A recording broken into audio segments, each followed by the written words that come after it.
네, 오늘의 일발장전 시작합니다. 일발장전의 두 기둥이죠. 최고의 주식 전문가 두 분과 함께합니다. 김영민, 김준호, MBN 골드매니저 모셨습니다. 안녕하십니까? 반갑습니다.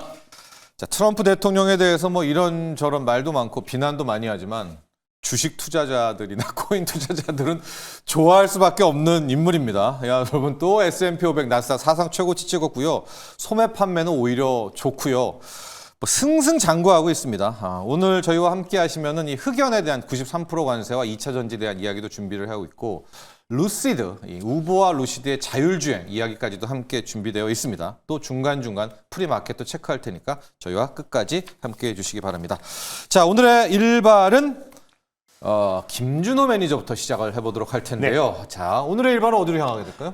아무래도 이제 코스닥과 코스피의 이제 키 맞추기가 좀 나오면서 사실 이제 바이오 섹터, 사실 이제 코스닥 시총의 거의 대부분을 차지하고 있는 이제 바이오 섹터가 이제 상승을 해야 결국 이제 코스피와의 어떤 이제 키 맞추기가 가능한데, 그래서 관련해서 어제 이제 바이오 플랫폼 업체들부터 시작해서 전반적으로 시총 상위 바이오 기업들, 특히 비만 치료제 기업들도 연일 좀 강세를 보이고 있습니다. 어제 좋았어요. 네, 그래서 거기에서 같이 좀 상승 흐름이 나오긴 했지만 이제 바닥에서 좀 출발을 할 수 있는, 특히나 지금 이제 미국의 생물보안법 관련해서 다시 한번 재추진을 앞두고 있는 시점이다 보니까 CDMO, 근데 그 안에서 좀 중소형 CDMO 기업인 바이넥스라는 기업을 오늘 탑픽 종목으로 좀 들고 와 봤습니다. 일단 미중 간의 이제 기술 전쟁, 그리고 또 이제 바이오로 좀 확전되면서 결국에 미국의 생물보안법이 잠깐은 보류했던 이유가 결국에 미국 자국 기업들의 피해가 있기 때문에 조금은 이제 연기를 시켜놨었는데, 다시 지금 이제 생물보안법을 재추진한다라고 하면서 다시 한번 이제 국내 CDMO 기업들의 어떤 이제 매수세가 좀 강하게 유입될 가능성이 좀 높다고 보고 있습니다. 그래서 미국이 입법이라든지 또 그리고 행정 그리고 관세까지 총동원해서 결국 중국의 이제 바이오 굴기를 좀 차단하려는 게 가장 핵심 목적이라고 보시면 될 것 같고요. 그래서 뭐 우시 바이오로지스를 비롯해서 중국 내에 또 이제 바이오 또 CDMO 기업들을 결국에는 성장을 좀 막기 위한 게 가장 핵심이 되지 않을까라고 보고 있습니다. 그래서 뭐 대표적인 기업이 뭐 삼성 바이오로직스와 그리고 셀트리온도 이제 CDMO 사업에 이제 뛰어들었기 때문에 삼바와 이제 셀트리온 기업이 이제 대형주 중에서는 가장 큰 뭐 수혜 기업 중에 부각되고 있고요. 그리고 이제 중소형 단에서는 결국 우시 바이오로직스가 지금 이제 생산하고 있는 헥시클로레드 같은 경우가 결국 이제 그 에스티팜이 좀 대체를 하기 때문에 결국 이제 에스티팜과 그리고 또 이제 중소형 또 이제 CDMO 기업인 바이넥스 같은 기업들이 좀 수혜를 받을 수 있다고 보고 있습니다. 그래서 특히나 중소형 이제 CDMO 기업 같은 경우는 진입장벽이 굉장히 좀 높은 시점이기도 하고요. 결국 특히 바이넥스 같은 경우는 국내에 한 140여 개의 기업들과 지금 협력을 구축하고 있는 기업입니다. 뭐 대표적으로 셀트리온도 같이 협력을 하고 있고, ABL 바이오, 그리고 종근당, 그리고 또 이제 로이반트나 그리고 베링거 인겔하임 같은 이제 글로벌 바이오 테크 기업들과도 꾸준하게 좀 협력을 하고 있는 기업이고요. 그래서 가장 큰 경쟁 상대였던 중국의 CDMO 기업들이 사실상 배제된다고 했을 때 지정학적이라든지 그리고 또 이제 기술적으로 가격적으로 유리한 위치에 있는 국내 또 이제 CDMO 기업들이 좀 반사 수혜를 강하게 입을 가능성이 좀 높다고 보고 있어요. 그래서 중소형 CDMO 기업들 같은 경우 아까 진입장벽이 높다라고 말씀드렸는데, 오히려 대형 제약바이오 기업들의 또 M&A의 타켓이 될 수도 있기 때문에 그런 부분에 대해서도 기대감이 좀 높아질 수 있다고 보고 있고, 무엇보다도 가장 큰 수혜 기업이라고 할 수 있는 이제 셀트리온과 이제 삼성 바이오로직스인데 거기에서 이제 같이 파트너십을 구축한 기업이 좀 바이넥스다. 그래서 셀트리온은 지난달에도 셀트리온과 지금 이제 바이오 시밀러 관련된 2종의 CMO 계약을 또 체결하기도 했고요. 그리고 바이오 시밀러 그리고 삼성 바이오로직스의 자회사인 삼성 바이오 에피스와도 바이오 시밀러 관련된 또 CMO 계약을 2024년도 작년에 좀 체결을 했기 때문에 올해 1분기부터 이제 매출이 빠르게 성장을 하고 있어요. 그래서 1분기에 이제 매출을 본다고 했을 때는 영업이익 또 매출액이 33.9%를 이제 급증을 했고요. 영업이익과 당기 순이익도 흑자 전환을 하면서 올해 하반기에 어떤 매출 성장이 더욱더 기대가 되고, 미국의 생물보안법이 재추진한다고 했을 때는 오히려 하반기 또 그리고 이제 CDMO 기업들의 어떤 매출이 급부상할 가능성이 굉장히 좀 높다라고 보고 있습니다. 그래서 결국에 이제 CDMO 기업들이 한동안은 좀 조정 흐름이 나와줬었는데, 이번에 삼성의 이재용 회장이 사법 리스크가 10년 만에 족쇄가 좀 풀리면서 네. 결국 이제 바이오 쪽에서도 굉장히 신성장 동력으로 투자를 확대한다고 했는데 그런 삼성 바이오로직스와 파트너십을 구축한 바이넥스도 이 또한 같은 큰 수혜를 좀 받을 가능성이 좀 높다라는 판단에 바이넥스를 오늘 탑픽점으로 들고 왔습니다. 네, 여러분은 지금 잊고 계셨을지 모르겠지만은 의약품 관세 이전에 네. 생물보안법이라는 거가 있었답니다. 저희가 많이 방송도 했고요. 그걸 재추진한다라고 하니까 크게 4가지 종목, 삼바, 네. 또 셀트리온, ST팜. 바이넥스, ST팜 네. 4종목을 외우셔야 되는데 오늘의 준호 매니저는 바이넥스로 바이넥스. 갔고 네. 이 바이넥스가 삼성 바이오에피스와 맞습니다. 네, 짝짝꿍이 됐다. 짝짝꿍이 됐고 그래. 셀트리온도 짝짝꿍을 하고 셀트리온과도 있다. 네. 됐다. 그래서 오히려 탄력은 클 것이다. 자, 가격 전략 보도록 할까요? 일단 이제 바이넥스 같은 경우가 이제 상대적으로 상승폭이 좀 제한적이어서 네. 들고 왔던 부분도 있고요. 이제 바닥에서 좀 턴 어라운드 되고 있고 그리고 또 이제 생물보안법이 작년에 원래 연내 통과 기대감이 있었었는데 그게 좀 그러니까요. 미뤄지면서 네. 한동안 그리고 올해 상반기 내내 좀 주가 조정 흐름이 나와줬습니다. 그래서 가격적인 매력이 좀 충분하고 다시 또 미국의 생물보안법이 재추진한다고 했을 때는 어느 정도 좀 상승 탄력이 다시 받을 가능성이 좀 높다고 보고 있어서 일단 이제 매수가는 전일 종가로 잡을게요. 그래서 전일 종가로 매수가 17,680원을 매수가로 한번 잡아보도록 하겠고요. 목표가는 21,200원 라인대를 잡아보도록 하겠고 바로 직전 고점 부근대고요. 손절 라인대는 15,000원 제시해드리도록 하겠습니다. 네, 오늘 준호 매니저의 일발 중소형, 이 중형 사이즈의 CMO, CDMO 기업입니다. 바이넥스로 향했습니다. 자, 오늘 첫 번째 이슈 가보도록 할 텐데 앞서도 전해드렸었죠. 미국 상무부가 중국산 흑연의 93.5% 반덤핑 관세입니다. 여러분 이게 품목별 관세가 아니라 반덤핑이기 때문에 나중에 상호 관세를 때려지면은 합쳐지는 거예요. 그러면은 중국이 한 40% 맞는다, 뭐 50% 맞는다 치면 이제 중국산 흑연은 93.5까지를 합치면 140, 150%입니다. 거의 기업 문 닫아야 되는데 영민 매니저, 네. 오늘의 이슈 논의는 이겁니다. 뭐냐? 지금 2가지 의견인데 K배터리가 중국산 흑연 이제 이렇게 됐으니 큰일 났다. 예, 뭐 원가 부담에 공급만 깨졌다라는 거 하나. 반면에 이참에 아예 중국산 배터리도 제껴지는 거 아니냐? 이거 호재가 될 수도 있겠는데 약간 2가지 의견이 있어요. 볼까요? 뭐 둘 다 좀 일리가 있는 일리가 해석인데 있어요? 네. 사실 근데 이제 중국의 배터리 기업들은 이미 중국 내수 시장이 너무 크잖아요. 너무 그러니까 좋아요.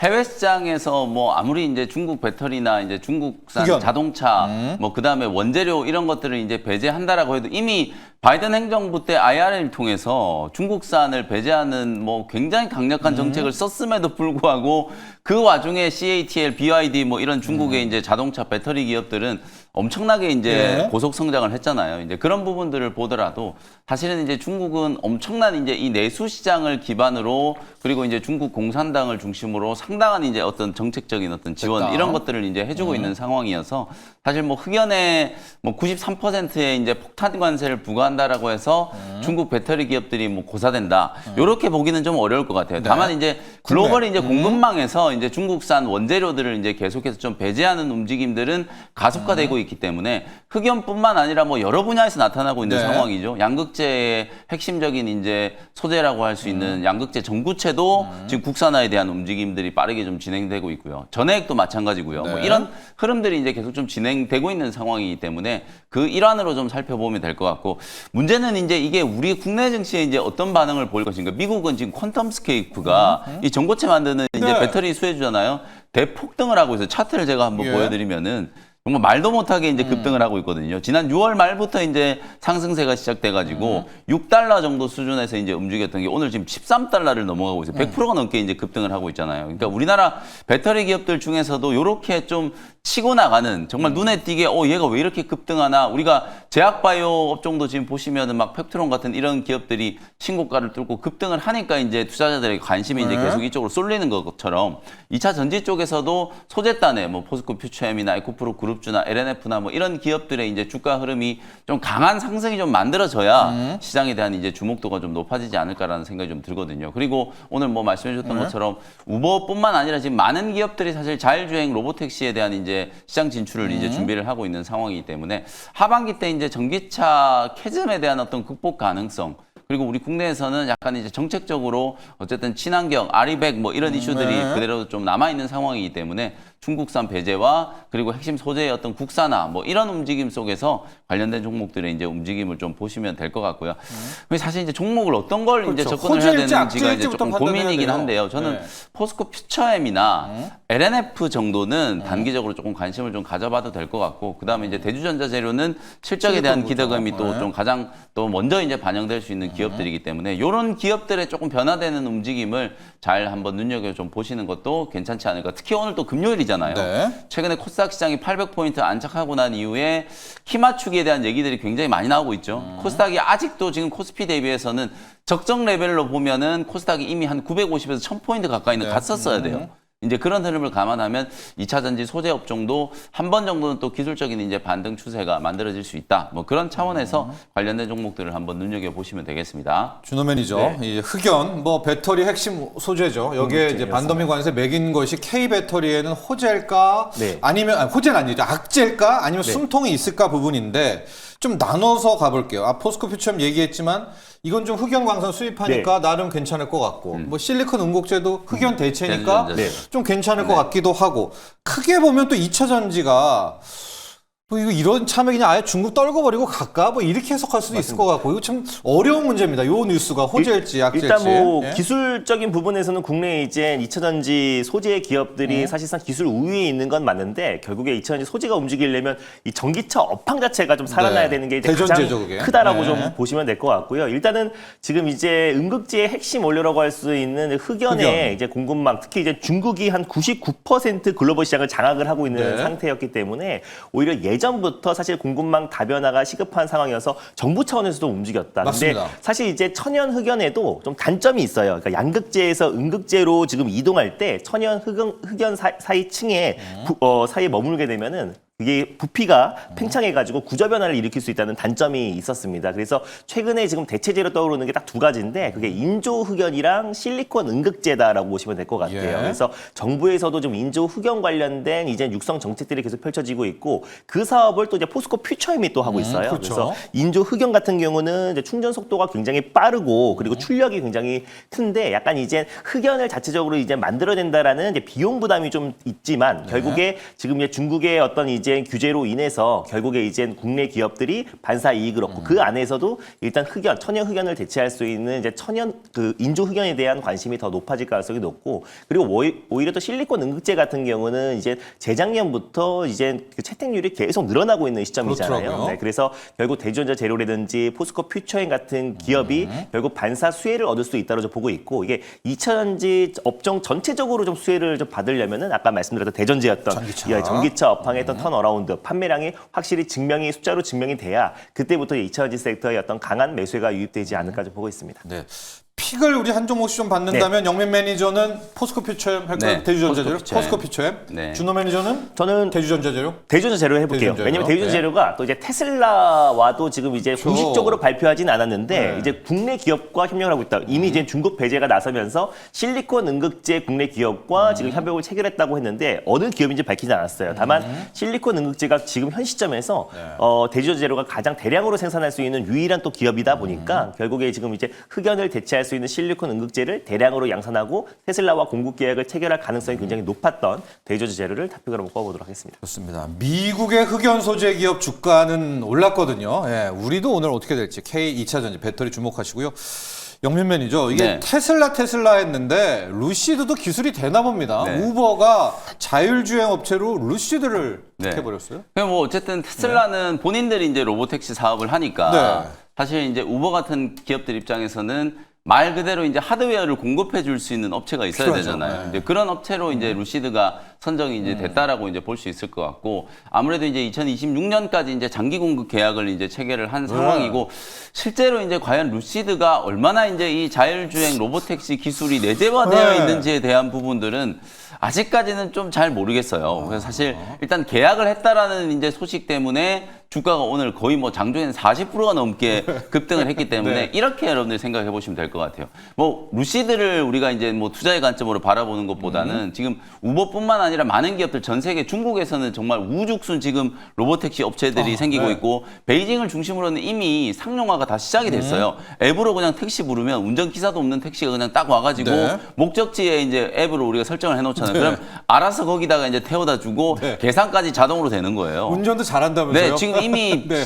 그렇게 상업화가 되고 있는 예. 상황이기 때문에 뭐 전 세계적으로 이 로보택시에 대한 움직임이 굉장히 좀 가속화되고 있다. 많은 업체들이 또 이 시장에 이제 뛰어들 수 있기 때문에 결국에 최종적인 승자는 누가 될 것인가? 뭐 이 부분에 대해서 여러분들이 이제 관심을 좀 가져보시면 될 것 같고. 그래서 우리나라에는 아직까지 이제 이 자율주행과 관련된 핵심적인 수혜주들이 크게 움직이지는 못하고 있는데 뭐 현대 오토에버라든지 그러니까요. SOS랩, 네. 그다음에 이제 뭐 카메라 모듈 쪽에서는 또 퓨런티어 퓨런티어. 같은 이런 기업들이 이제 주목을 좀 받았었는데 사실은 뭐 우리 시장에는 크게 아직은 이제 또 주목을 좀 받고 있지는 못한 그런 상황이라고 봐야 될 것 같습니다. 다만 장기적으로 봤을 때는 우리가 전기차에 대한 이제 열광을 좀 했었던 이유는 결국 궁극적으로 이게 원료를 이제 화석 연료에서 전기로 바꾸는 것뿐만 아니라 전기차를 타서 우리가 결국에는 자동차 안에서 영화도 보고 이거죠. 업무도 네, 하고 회의도 네, 하고 네. 결국 이 자율주행 나는 운전대를 잡지 않고 목표 구간까지 이제 도달을 하는 물리적인 어떤 장벽을 이제 뛰어넘게 만들어주는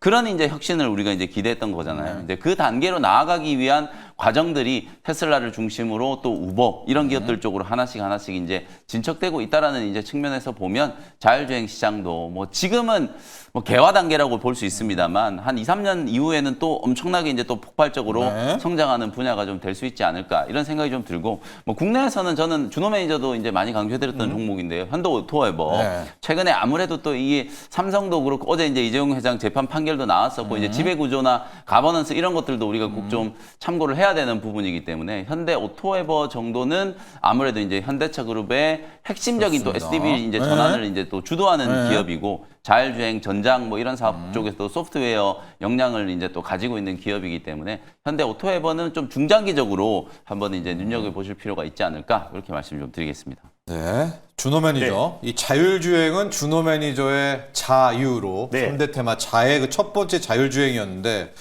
루시드 같은 회사, 뭐 루시드를 폄하하는 게 아니라 루시드도 지금 2만 대를 만들어내서 공급을 한다는데 네.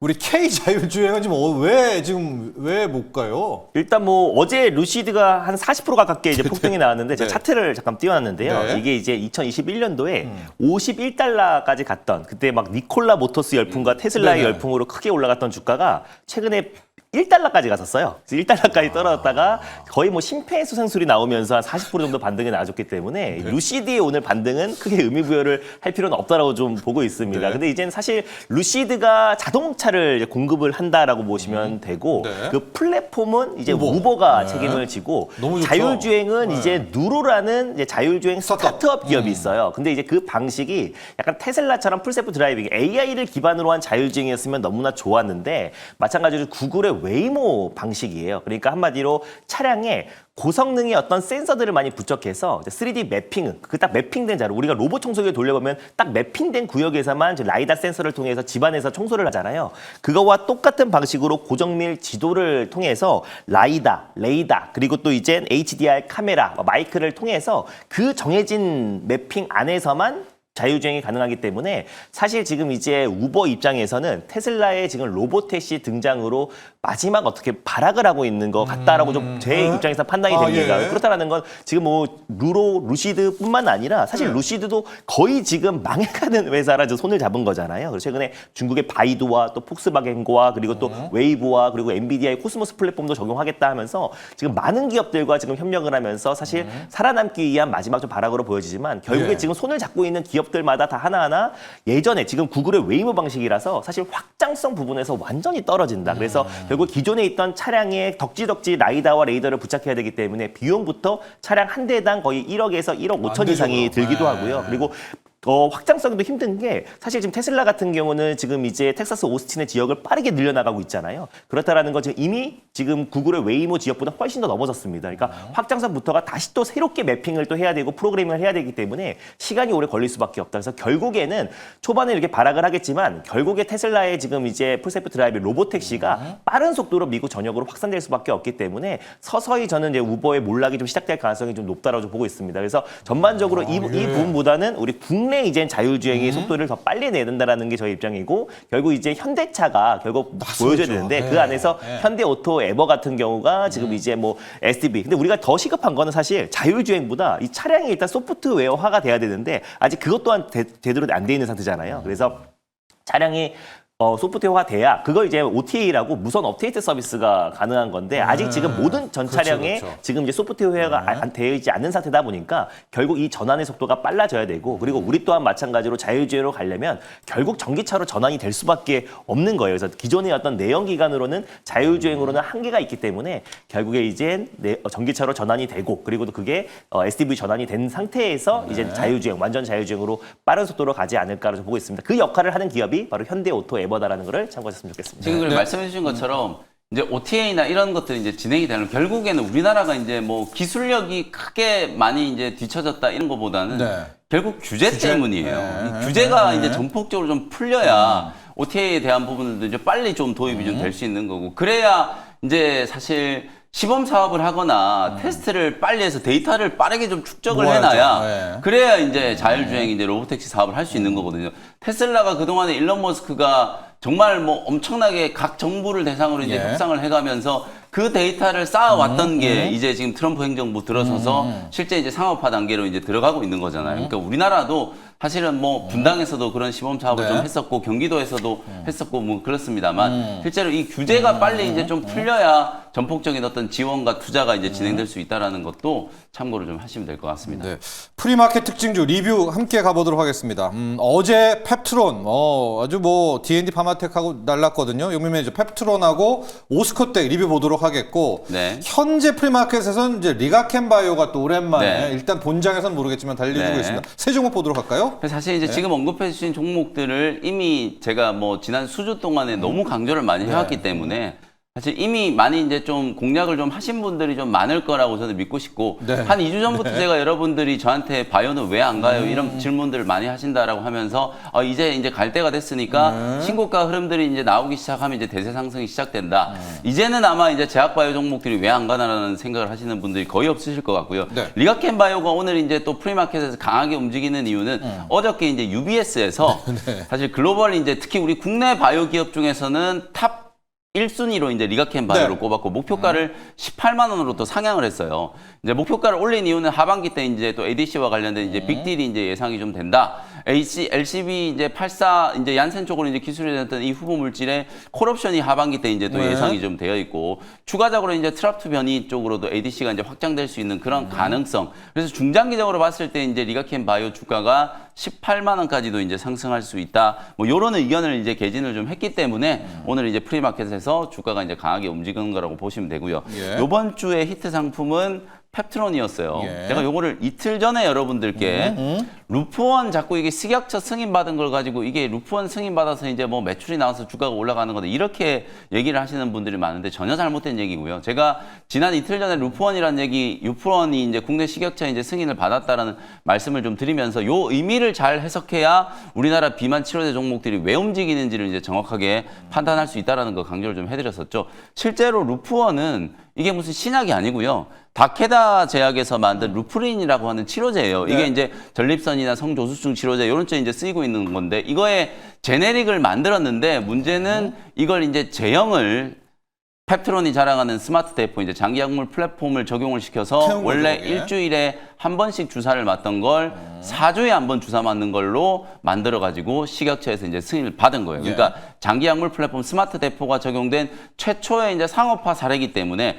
빅파마 기업들이 왜 펩트론이나 인벤치랩이나 이런 기업들을 주목을 하는 건가? 사실 식약처에서 승인을 받았다고 제가 말씀드렸잖아요. 이렇게 장기약물 플랫폼을 도입을 하거나 제형을 바꾸거나 하면은 거의 신약에 준하는 정도로 이제 승인 절차를 다시 진행을 해야 되거든요. 그러니까 키트루다 SC도 미국 FDA에 지금 이미 매출이 40조 원 이상 나오고 있는 의약품인데도 불구하고 FDA 승인 절차를 다시 진행하고 있는 거잖아요. 그러니까 실제로 이런 제형 기술을 덧붙임으로 인해서 기존의 의약품들은 신약의 지위를 또다시 획득할 수 있고 지금 미국에서는 약값 인하에 대한 압박이 굉장히 좀 강하잖아요. 특히 비만촉은 코네티컷주 이런 데서 뭐 실현 가능성을 떠나서 복제약을 만들어야 된다는 얘기가 나올 정도로 네. 약값이 비싸잖아요. 그러면 노보노디스크나 일라일리 같은 이런 지배력을 가지고 있는 기업들 입장에서는 스스로 약값을 떨어뜨릴 수는 없는 거잖아요. 그러니까 이렇게 장기약물 플랫폼과 결합을 한다라거나 또 다른 항암제나 이제 ADC 신약 같은 경우에는 제형 변경과 관련된 기술과 결합을 시키면서 신약의 지위를 오랫동안 유지하려고 하는 전략을 쓸 수밖에 없다라는 거예요. 그러니까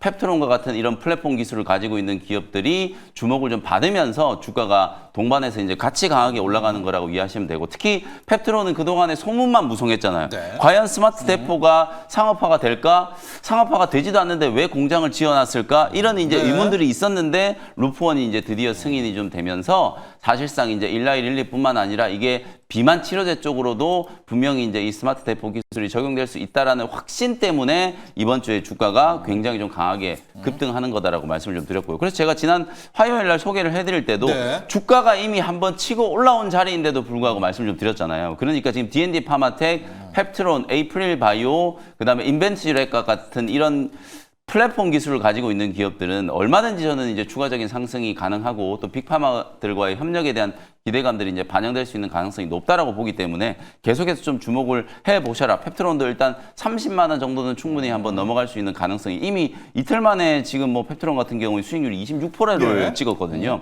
30만 원 정도 한번 넘어갈 수 있다라고 보고, 그다음에 오스코텍도 제가 어저께 여러분들께 온코크로스를 말씀드리면서 이거 유한양행 얘기 꼭 해야 된다. 네. 존슨앤존슨이 실적 진짜 잘 발표를 나왔다. 하고 나서 네. 6% 이제 급등을 했는데 컨콜을 하는 과정에서 이 렉나자와 리브리반트 매출에 대한 부분들을 강조를 했기 때문에 결국은 이게 유한양행과 오스코텍으로 이제 연결될 수밖에 없다라는 말씀드렸잖아요. 근데 어저께 유한양행이 애프터마켓까지 해가지고 23%나 폭등을 했단 말이에요. 네. 결국 렉나자의 이제 매출 기대감, 그 렉나자가 매출이 나오면 나올수록 로얄티를 이제 받게 되는 유한양행과 이제 오스코텍이 이제 부각이 좀 될 수밖에 없고, 딱 그 타이밍에 국내에서도 뭐 유한양행 2분기 어닝 서프라이즈 얘기 나오고 하반기 때 이제 실적에 대한 기대감들이 이제 반영이 좀 되면서 주가가 이제 강한 급등세가 만들어졌다라고 보시면 될 것 같아요. 그래서 네. 유한양행과 이제 오스코텍은 제가 계속 강조해드리는 게 한 발 더 남았다 그랬잖아요. 하반기 때 지금 리브리반트 SC 제형이 이제 미국 FDA 최종적인 승인을 받게 되면 작년 아스코에서 베스트 오브 아스코로 선정된 게 팔로마3, 그러니까 렉나자와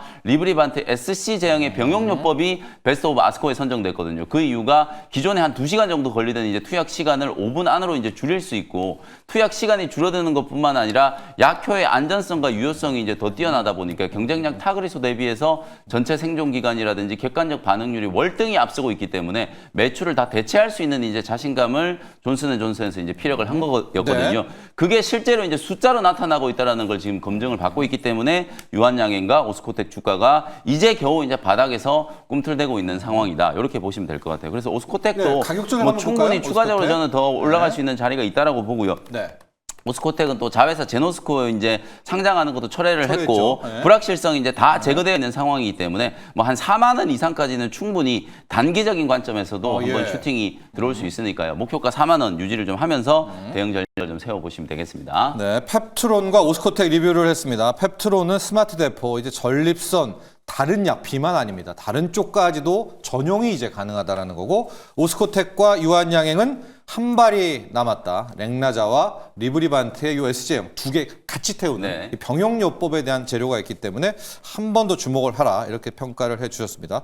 준호 매니저와는 네. 지니어스법 얘기를 해야 될 것 같아요. 바로 통과를 시켜버립니다. 네. 나머지 두 개는 이제 통과가 상원으로 갔는데, 오늘 우리의 스테이블코인 관련주가 세론이냐 아니냐에 대한 논쟁이 있는 가운데 NHN KCP는 지금 가고 있어요. 4.5% 프리마켓에서 가고 있습니다. 맞습니다. 일단은 네. 오늘 일단은 세론까지는 아니고 아니다. 전반적으로 이제 지니어스 법안이 지니어스 법안은 사실 이제 스테이블 코인을 규제하는 법안이라고 말씀드렸고, 사실 스테이블 코인을 확실하게 제도권 안으로 진입시킨다고 말씀드렸잖아요. 그 다음에 이제 클래리티 법안이라든지 아니면 연준에서 CBDC 발행 관련된 금지법, 요것들이 지금 이제 돌아가면서 이제 통과가 될 건데, 이제 18일 날 이제 트럼프의 서명을 앞두고 있는 시점이고요. 결국 이제 스테이블 코인 관련해서 이제 국내 기업들이 좀 조정이 나왔던 거는 아무래도 최근에 카카오페이가 좀 조정폭이 좀 커서 맞아요. 사실 이제 네. 글로벌 투자은행에서 지금 이제 카카오페이의 어떤 주가가 사실상 이제 그 매도 견인, 매도 리포터가 좀 나와주면서 네. 너무 좀 주가가 좀 과도했다. 사실 이제 스테이블 코인에 더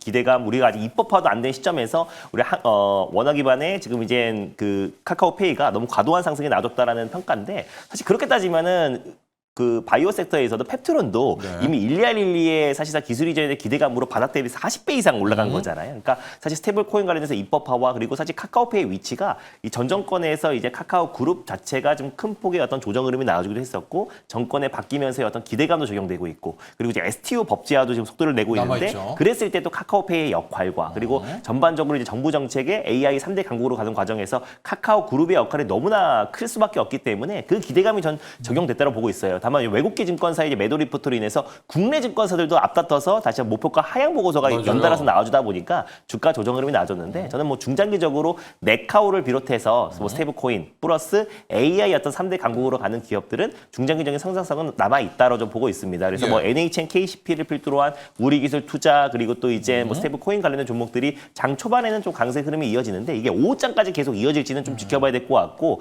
다만 이제 미국에서 속도를 내고 있는 만큼 이제 한국은행에서도 빠른 속도로 다시 한번 CBDC 관련된 또 이제 시범 사업이 진행될 것이다. 그랬을 때 지난번에 그 CBDC 관련된 그 한강 프로젝트에 참여했던 기업들이 고스란히 스테이블 코인 관련된 시범 사업에도 같이 연동될 수밖에 없기 때문에 그 기업들을 뭐 관심 있게 볼 필요가 있고요. 그래서 어제 뭐 삼성 SDS 같은 경우는 먼저 지금 2차 시세가 이제 분출되고 있는 모습이고 그리고 뭐 어제 소개해드렸던 NHN, KCP 그리고 LG CNS 같은 기업들도 좀 돌아가면서 저는 반등 랠리가 나와줄 가능성이 높다고 좀 보고 있습니다. 그래서 저는 카카오페이도 충분한 좀 조정 흐름이 나와줬더라고 봐요. 그래서 최근에 어떤 상승폭의 절반 정도는 이제 반납을 한 상태이긴 한데 요 구간에서 좀 지지가 나와주고 서서히 다시 한번 6만 원으로 좀 안착을 하고 나서부터는 본격적인 반등이 나오지 않을까 좀 보고 있습니다. 클래리티는 아직 이제 남았잖아요. 네. 그런 걸로 보면은 차라리 코인 쪽 가서 우리기술 투자 쪽을 하나 맞습니다. 뭐 남아보도록 우리기술 할까요, 투자, 차라리? 하나투자증권, 뭐 네. 우리기술 투자 같은 경우도 아니, 코인 라인으로. 네, 맞습니다. 클래리티 법안이 통과되면 완벽하게 이제 가상자산이 그렇죠. 누가 관리할 건지 이게 어떤 자산인지를 구분을 하는 거기 때문에 사실 이제 우리기술 투자 그리고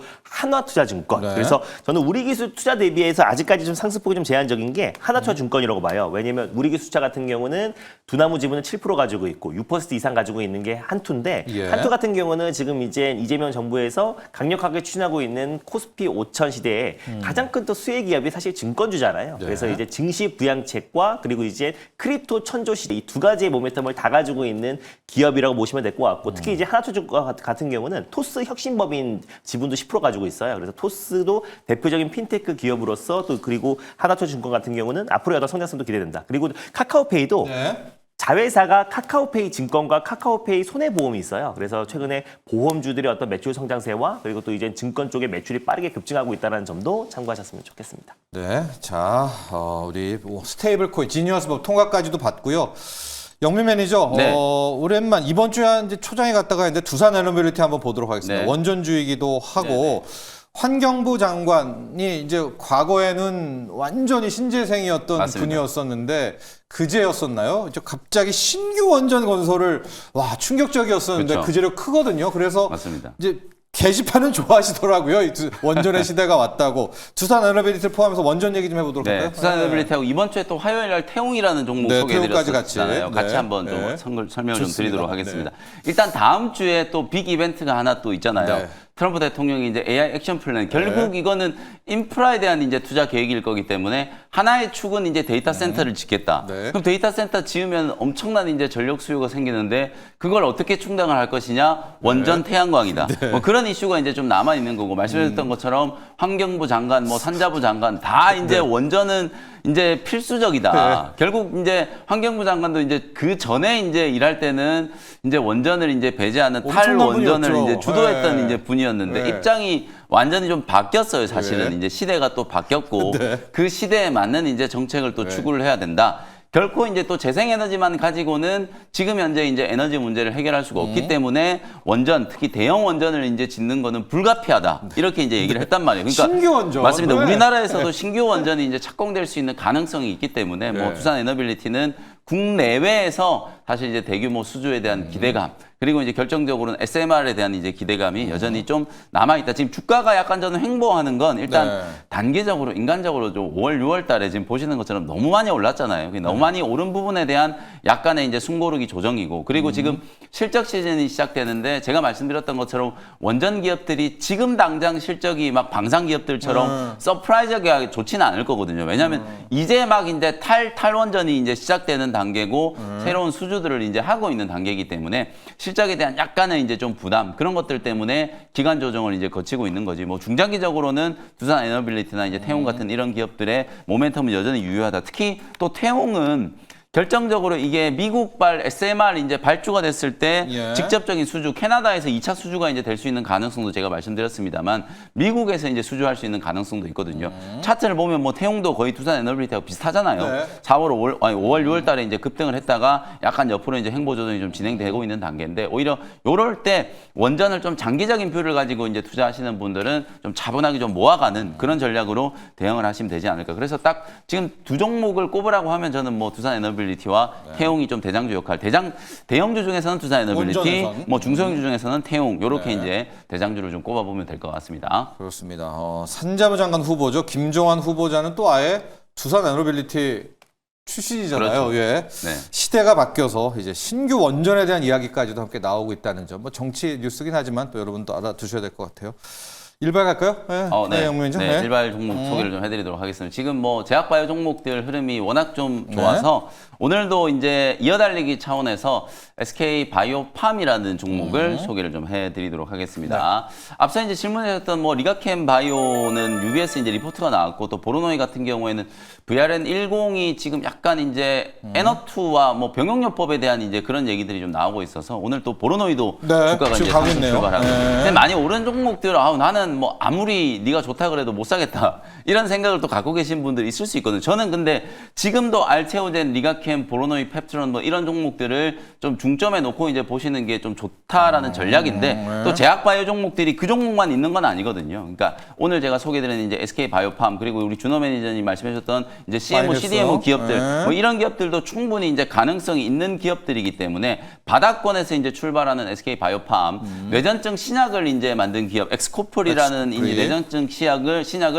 자체적으로 이게 임상 단계부터 그다음에 FDA 승인 그리고 마케팅 이게 모든 걸 SK 바이오팜이 이제 독자적으로 이제 처리를 해서 승인을 받은 거예요. 이게 항암제는 아니지만 그러니까 항암제는 왜 각광을 받냐면 일단 시장 규모가 굉장히 크기 때문에 최소 막 수조 원, 수십조 원 이제 다니잖아요. 그쵸. 뭐 오죽했으면 면역항암제 이제 키트로 다는 1년에 매출이 40조가 넘게 나오잖아요. 이제 그렇기 때문에 더 각광을 받는 건데 이런 이제 엑스코프리 같은 희귀질환과 관련된 이런 치료제들도 분명히 이제 가치가 있고 특히 이제 미국에서 작년부터 이제 본격적인 이제 매출 호전 올해는 뭐 연간 기준으로 엑스코프리만 최소 매출이 한 7천억에서 7,500억 정도. 근데 이건 자체적으로 개발을 해서 마케팅비를 제외하면은 OPM이 거의 뭐 한 40% 50% 정도 될 거거든요. 그러니까 순이익률이 굉장히 좀 높을 수밖에 없는 이제 그런 신약을 이제 보유하고 있는 상황이기 때문에 실적적인 측면에서 이제 굉장히 조금 주목을 받을 가능성이 높다. 근데 왜 주가가 최근에 이렇게 지지부진하게 연초에 부각을 받다가 막 2월, 3월 이후에 이제 주가가 이렇게 급락을 했느냐. 결정적으로 트럼프 대통령의 약값 인하와 의약품에 대한 이제 품목 관세 우려 때문에 주가가 이제 이렇게 지지부진하게 타격을 좀 받았던 건데 사실 이제 아마 7월 말에서 8월 초에 트럼프 대통령이 의약품에 대한 품목 관세를 발표할 것 같아요. 저는 오히려 그게 SK 바이오팜과 같은 기업에 굉장히 좀 강력한 상승 촉매가 될 거라고 봐요. 말 그대로 악재 소멸. 관세는 부과를 하는데 사실상 1년 정도 이제 유예를 두는 거다. 트럼프 대통령이 의약품에 대한 품목 관세를 부과하려고 하는 이유는 유럽의 빅파마들이 미국에 와서 장사를 하는데 약값을 지금 폭리를 취하고 있잖아요. 그건 제가 맞다라는 거 여러 번 말씀드렸었죠. 실제로 폭리를 취하고 있는데 사실 이 약들을 없앨 수는 없는 거잖아요. 왜냐하면 그러면 만약에 유럽의 빅파마들이 개발한 신약들을 항암제들 다 없애버리면 미국 국민들이 또 고스란히 또 피해를 받을 수밖에 없기 때문에 말 그대로 또 미국에서도 의료 대란이 일어날 수밖에 없는 거거든요. 그러면 트럼프 대통령은 뭘 원하는 거냐? 너네들이 약을 파는 건 좋은데 그것도 미국에서 생산하라. 그런 이제 취지로 약값 인하와 의약품에 대한 관세를 이제 추진하고 있는 거기 때문에 사실상 그러면 미국에서 생산을 하려면 공장을 지을 시간이 있어야 되잖아요.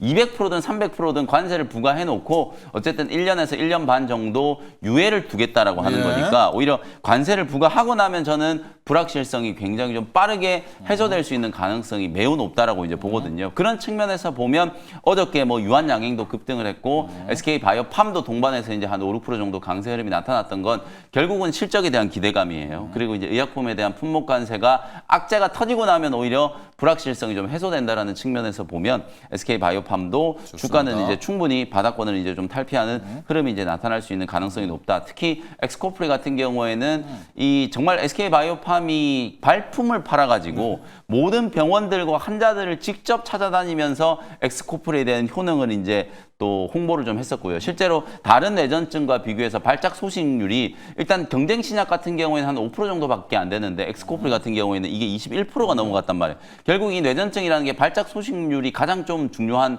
어떤 데이터라고 볼 수 있기 때문에 이제 그런 부분들이 적극적으로 어필이 되면서 미국 내 매출이 이제 확고한 이제 입지를 구축을 했다. 올해도 이제 실적 성장에 대한 이제 기대감들이 빠르게 이제 좀 호전되고 있는 상황이기 때문에 바닥권 공략을 한번 해보시면 되겠습니다.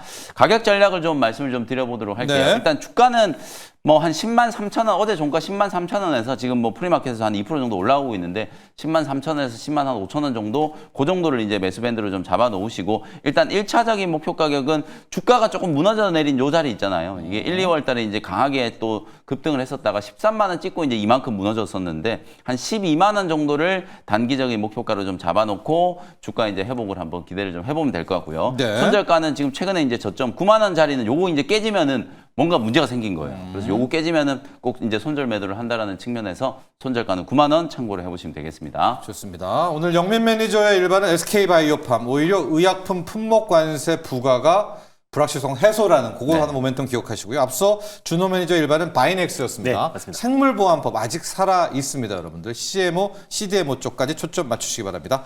자, 오늘의 일발장전 여기까지 하도록 하죠. 오늘 감사합니다. 고맙습니다.